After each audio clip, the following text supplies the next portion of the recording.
मैं से डॉक्टर संस्कृति, फिजियोथेरेपिस्ट। आज हम अपनी वीडियो में जानेंगे कि कैसे आप अपने पैरालिसिस को ठीक कर सकते हैं। वो कौन से ऐसे तरीके हैं, कौन सा ऐसा प्रॉपर ट्रीटमेंट है जिसकी वजह से हमारे जितने भी लकवे के मरीज हैं वो जल्दी रिकवरी पा सकते हैं। सबसे पहले हम ये समझते हैं कि लकवा एग्जैक्टली में है क्या, क्योंकि बहुत सारे हमारे पेशेंट्स हैं जिनका ये कंसर्न होता है। जब भी वो स्टार्स में विजिट करते हैं वो हमसे जनरली पूछते हैं कि डॉक्टर साहब ये मुझे ही क्यों हुआ, मुझे ही लकवा क्यों हुआ और ये अब हो गया है तो मैं इसे कैसे ठीक करूं, कितना टाइम मुझे लकवे से ठीक होने में लगेगा।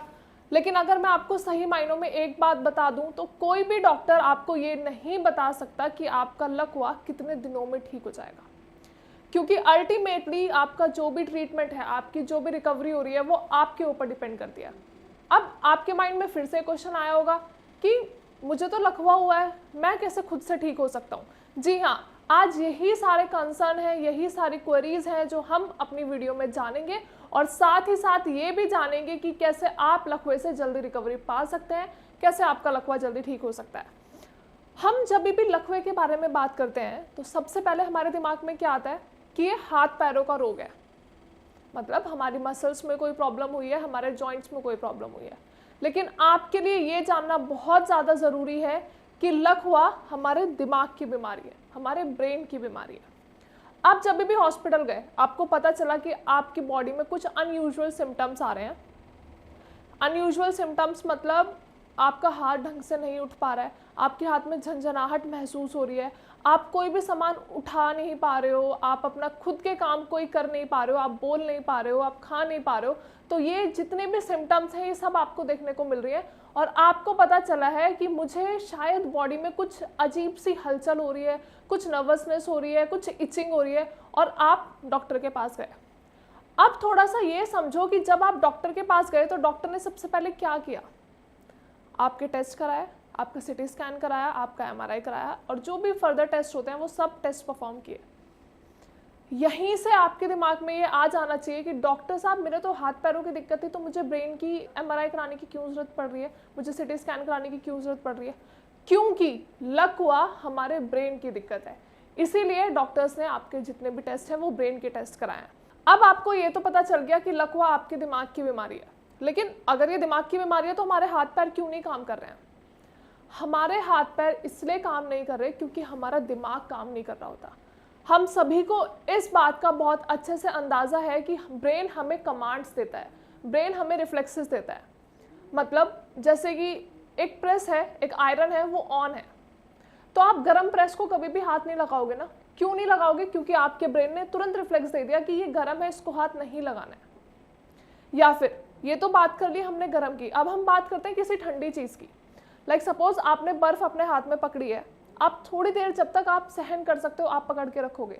अल्टीमेटली जब आपके ब्रेन ने आपको कमांड दे दी कि अब इसे छोड़ दो, क्योंकि सेंसिटिविटी हाथ में हो रही है, तो आप एकदम से बर्फ़ छोड़ देते हो, आप होल्ड नहीं कर पाते, बर्फ़ को बहुत देर तक नहीं पकड़ पाते।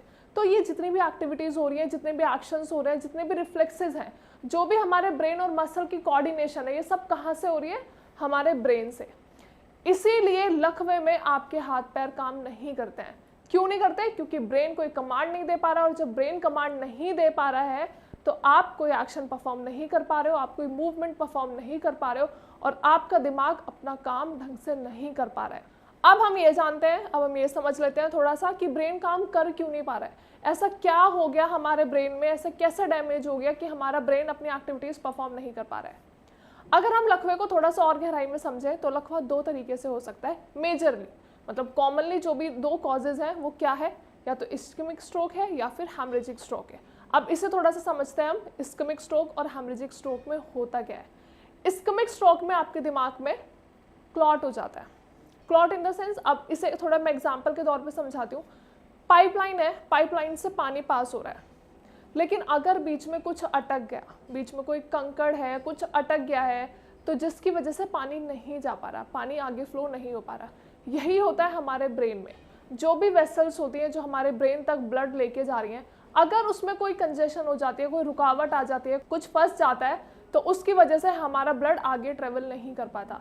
और जब ब्रेन में ब्लड पहुंच ही नहीं पाएगा, ब्रेन में ऑक्सीजन पहुंच ही नहीं पाएंगी, जो भी एसेंशियल न्यूट्रिएंट्स हैं, मतलब ब्रेन का जो भी खाना पीना है, अगर वो ब्रेन को नहीं मिल पा रहा है तो ब्रेन अपने एक्शंस कैसे परफॉर्म करेगा।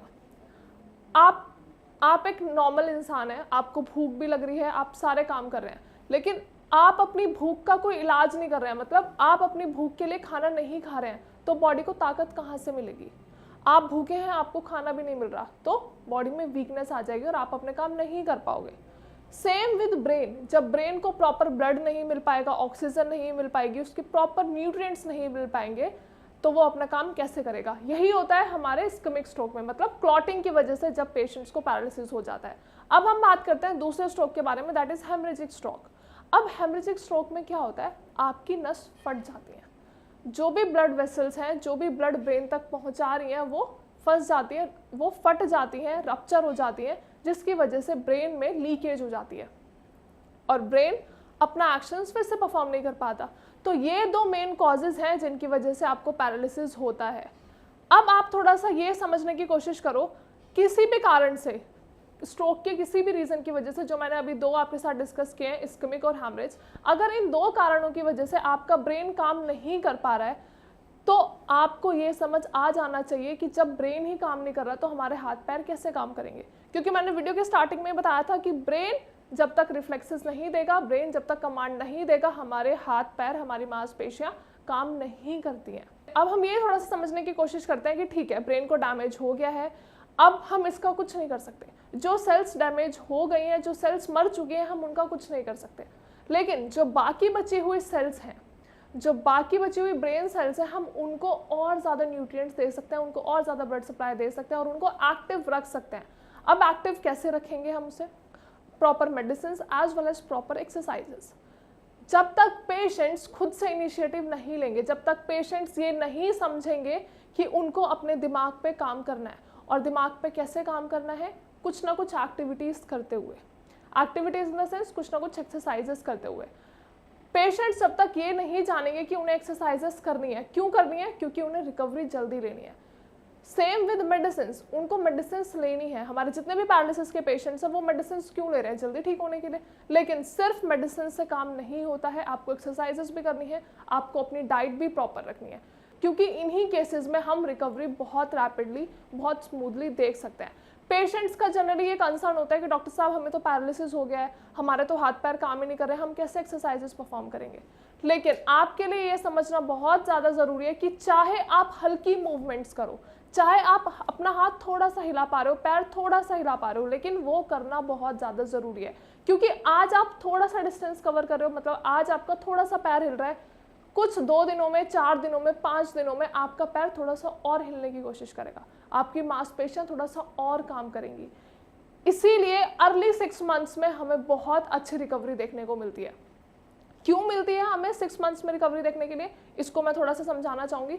अर्ली स्टेजेस में क्या होता है, ब्रेन अपनी एक्टिविटीज़ इनहेंस करता रहता है, मतलब जो ब्रेन की सेल्स डैमेज हो चुके हैं वो हो गई, कोई बात नहीं, लेकिन जो बाकी बची हुई सेल्स हैं वो उन मरी हुई सेल्स का काम करने की कोशिश करती हैं और आपको बहुत जल्दी रिकवरी देखने को मिलती है। आपने सुना होगा जनरली पेशेंट्स की जुबानी भी और डॉक्टर्स की जुबानी भी कि अर्ली 6 मंथ्स में पेशेंट्स की रिकवरी बहुत जल्दी होती है और अर्ली 6 मंथ्स बहुत ज़्यादा इंपॉर्टेंट होते हैं। वो हम अभी इस वीडियो में जानेंगे कि वो क्यों इंपॉर्टेंट होते हैं। देखिए, अर्ली 6 मंथ्स में जब भी आपको डिटेक्ट हुआ है कि अब मुझे पैरालिसिस है, अब मुझे लकवा है, तो वो जो अर्ली 6 मंथ्स होता है उसमें ब्रेन खुद से ग्रोथ कर रहा होता है, ब्रेन सेल्स ग्रो कर रही होती हैं और जो सेल्स डैमेज हो गई हैं उनका भी एक्शन परफॉर्म कर रही होती है। ब्रेन खुद से काम कर रहा होता है, लेकिन 6 मंथ्स के बाद ब्रेन की एक्टिविटी थोड़ी थोड़ी कम होती चली जाती है। इसीलिए शुरुआती दौर में आपको प्रॉपर एक्सरसाइजेस, प्रॉपर मेडिसिन और अपना अच्छे से ध्यान रखना होता है, क्योंकि बहुत सारे ऐसे पेशेंट्स हैं, श्रेयाज में जो पेशेंट्स आते हैं, बहुत सारे ऐसे पेशेंट्स हैं जिनकी रिकवरी हमें अर्ली 6 मंथ्स में बहुत अच्छी देखने को मिलती है और पेशेंट्स खुद सरप्राइज होते हैं, खुद बहुत ज़्यादा हैप्पी होते हैं कि डॉक्टर साहब हम इतनी जल्दी ठीक हो गए। क्योंकि लोगों के दिमाग में, पेशेंट्स के दिमाग में एक मिथ होता है कि लकवा कभी भी ठीक नहीं होता, लकवा कभी भी रिवर्सिबल नहीं हो पाता। हाँ, ये बात कहीं ना कहीं सच भी है, क्योंकि ये डिपेंड कहाँ कर रही है, आपकी एक्सरसाइजेस पे और आपकी मेडिसिन पे। अगर पेशेंट्स कुछ काम करेंगे ही नहीं, अगर पेशेंट्स पूरे दिन लेटे रहेंगे, कुछ एक्टिविटी नहीं करेंगे, बोलने की कोशिश नहीं करेंगे, खाने पीने की कोशिश नहीं करेंगे, तो उनकी रिकवरी देखने को नहीं मिलती है। लेकिन ऑन दी अदर हैंड, जो पेशेंट अपनी एक्टिविटीज़ अच्छे से परफॉर्म करते हैं, जिनके थेरेपिस्ट उनको एक्सरसाइजेस कराने आ रहे हैं, वो एक्सरसाइजेस खुद से भी परफॉर्म कर रहे हैं, दवाई टाइम पे खा रहे हैं, खाना टाइम पे खा रहे हैं, उन पेशेंट्स में हमें रिकवरी बहुत जल्दी देखने को मिलती है। तो आपको भी यही ध्यान रखना है कि जब तक आप खुद से इनिशिएटिव नहीं लेंगे, जब तक आप अपने लकवे को खुद से हराने की कोशिश नहीं करेंगे, जब तक हमें कोई भी रिजल्ट देखने को नहीं मिलेगा। आई होप वीडियो में मैंने जो भी बातें बताई हैं, जो भी आपको बताया है कि कैसे आप अपने लकवे को ठीक कर सकते हैं, कैसे हमारा लकवा जल्दी ठीक हो सकता है, एंड इम्पॉर्टेंट हमारा लकवा होता क्यों है, ये सब आपको इस वीडियो में समझ आया होगा। अगर वीडियो के रिगार्डिंग कोई भी क्वेरी है या फिर ट्रीटमेंट के रिगार्डिंग कोई भी क्वेरी है, आप लकवे के पेशेंट हैं लेकिन आपको कहीं से रिजल्ट्स नहीं मिल रहे हैं, कहीं की दवाई का आपके ऊपर कोई असर नहीं हो रहा है, तो गो फॉर श्रेयास, क्योंकि हमारे डॉक्टर्स आपको बेस्ट कंसल्टेशन प्रोवाइड करेंगे, that is totally free of cost. उसके साथ साथ आपको बेस्ट आयुर्वेदिक मेडिसिन देंगे और समझाएंगे भी कि आपको क्यों ये मेडिसिन लेनी है, क्यों आयुर्वेदा एक इम्पॉर्टेंट क्रूशियल पॉइंट है किसी भी पैरालिसिस पेशेंट के लिए, क्यों आयुर्वेदा की हेल्प से पेशेंट्स की रिकवरी बहुत जल्दी होती है, बहुत स्मूथली होती है। इसके अलावा आप अपनी रिपोर्ट्स भी नीचे दिए गए नंबर पर शेयर कर सकते हैं और कमेंट सेक्शन में भी आप अपनी क्वेरीज मेंशन कर सकते हैं। Thank you so much.